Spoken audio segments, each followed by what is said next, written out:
நெல்லையில் நீதிமன்றம் முன்பு இளைஞர் வெட்டி கொல்லப்பட்ட சம்பவத்தை கண்டித்து வழக்கறிஞர்கள் சாலை மறியல் போராட்டத்தில் ஈடுபட்டுள்ளனர். இதுகுறித்து கூடுதல் தகவல்களை செய்தியாளர் அமுல் ஜெயசிங் வழங்க கேட்கலாம். அமுல் ஜெயசிங், வணக்கம். தற்பொழுது நெல்லையில் நீதிமன்றம் முன்பே ஒரு கொலை சம்பவமானது நிகழ்ந்திருக்கிறது. தற்போது வழக்கறிஞர்கள் இதனை எதிர்த்து போராட்டத்தில் ஈடுபட்டிருக்கின்றனர். அங்குள்ள கள நிலவரம் என்ன? கூடுதல் விவரங்கள். நிச்சயமாக சலோமி. திருநெல்வேலி பாளையங்கோட்டை மாவட்ட நீதிமன்றத்தின் முன்பாக மாயாண்டி என்பவர் வெட்டி கொலை செய்யப்பட்ட சம்பவம் இந்த பகுதியில் பெரும் பரபரப்பை ஏற்படுத்தியிருக்கிறது. நீதிமன்ற அலுவலகங்கள் இன்று காலை ஆரம்பித்த பொழுது நீதிமன்றத்தின் உள்ளே இருந்து விரட்டி படுகொலை செய்யப்பட்டுள்ளதாக இங்கு நேரில் பார்த்தவர்கள் நமக்கு தகவல் தெரிவித்தனர். திருநெல்வேலி மாவட்டம் கீழநத்தம் பகுதியில் 6 மாதத்திற்கு முன்பு கவுன்சிலர் ஒருவர் கொலை செய்யப்பட்ட சம்பவத்தில் பழிக்கு பழியாக இந்த கொலை சம்பவம் நடந்ததாக முதற்கட்ட தகவல்கள் வெளியாகி இருக்கிறது. கொலையானவர் கீழநத்தம் பகுதியை சேர்ந்த மாயாண்டி என்பதும், கொலை செய்யப்பட்ட இந்த மாயாண்டி மீது கொலை முயற்சி உள்ளிட்ட பல்வேறு வழக்குகளும் நிலுவையில் இருக்கிறது.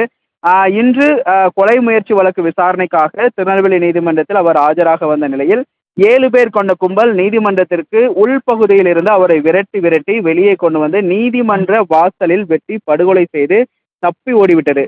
இதில் தொடர்புடையதாக கருதப்படும் ஒருவரை போலீசார் விடுத்து தற்பொழுது விசாரித்து வருகிறார்கள். கடந்த ஒரு ஆண்டுக்கு முன்பு கீழநத்தம் பஞ்சாயத்தில் 2வது வார்டு உறுப்பினராக இருந்தவர் ராஜாமணி.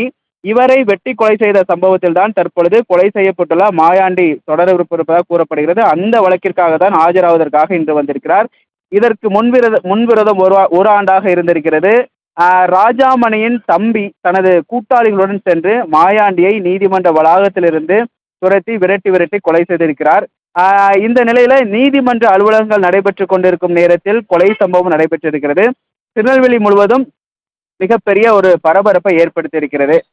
இந்த கொலையை கண்டித்து காவல்துறையினர் முறையான பாதுகாப்பு வழங்கவில்லை என கூறி நீதிமன்றத்தில் முன்பாக திருநெல்வேலி, தூத்துக்குடி மற்றும் திருச்செந்தூர் நெடுஞ்சாலையில் வழக்கறிஞர்கள் திடீரென சாலை மறியல் போராட்டத்தில் ஈடுபட்டனர். இந்த கொலையை காவல்துறையினர் தடுக்க தவறிவிட்டதாக அவர்கள் காவல்துறை மீது குற்றம் சுமத்துகிறார்கள். இந்த நெல்லை நீதிமன்றம் முன்பு கொலை நடந்ததை காவல்துறை வேடிக்கை பார்த்ததாகவும் குற்றச்சாட்டுகின்றனர். காவல்துறை கண் முன்னால் நடந்ததாக கூறப்படும் நிலையில் காவல்துறை காவல்துறையினருக்கும் வழக்கறிஞர்களுக்கும் இடையே வாக்குவாதங்களும் ஏற்பட்டது. சம்பவ இடத்திற்கு திருநெல்வேலி மாநகர காவல்துறை துணை ஆணையர் விஜயகுமார் தலைமையிலான போலீசார் தற்பொழுது குவிக்கப்பட்டிருக்கிறார்கள். தீவிர விசாரணை மேற்கொள்ளப்பட்டு வருகிறது. இறந்தவரின் உடலை கைப்பற்றி தற்பொழுது பிரேத பரிசோதனை செய்வதற்காக போலீசார் தற்போது அனுப்பி வைத்திருக்கின்றனர். சீரான இடைவெளியில் திருநெல்வேலி மாநகரத்தில் நடைபெற்று வரும் இதுபோன்ற கொலை சம்பவங்கள் தொடர்ந்து திருநெல்வேலி பொதுமக்களை பீதி அடைய வைத்திருக்கிறது.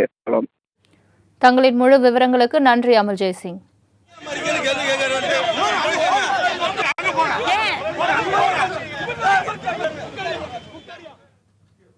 தொடர்ந்து தலைப்புச் செய்திகளை பார்க்கலாம்.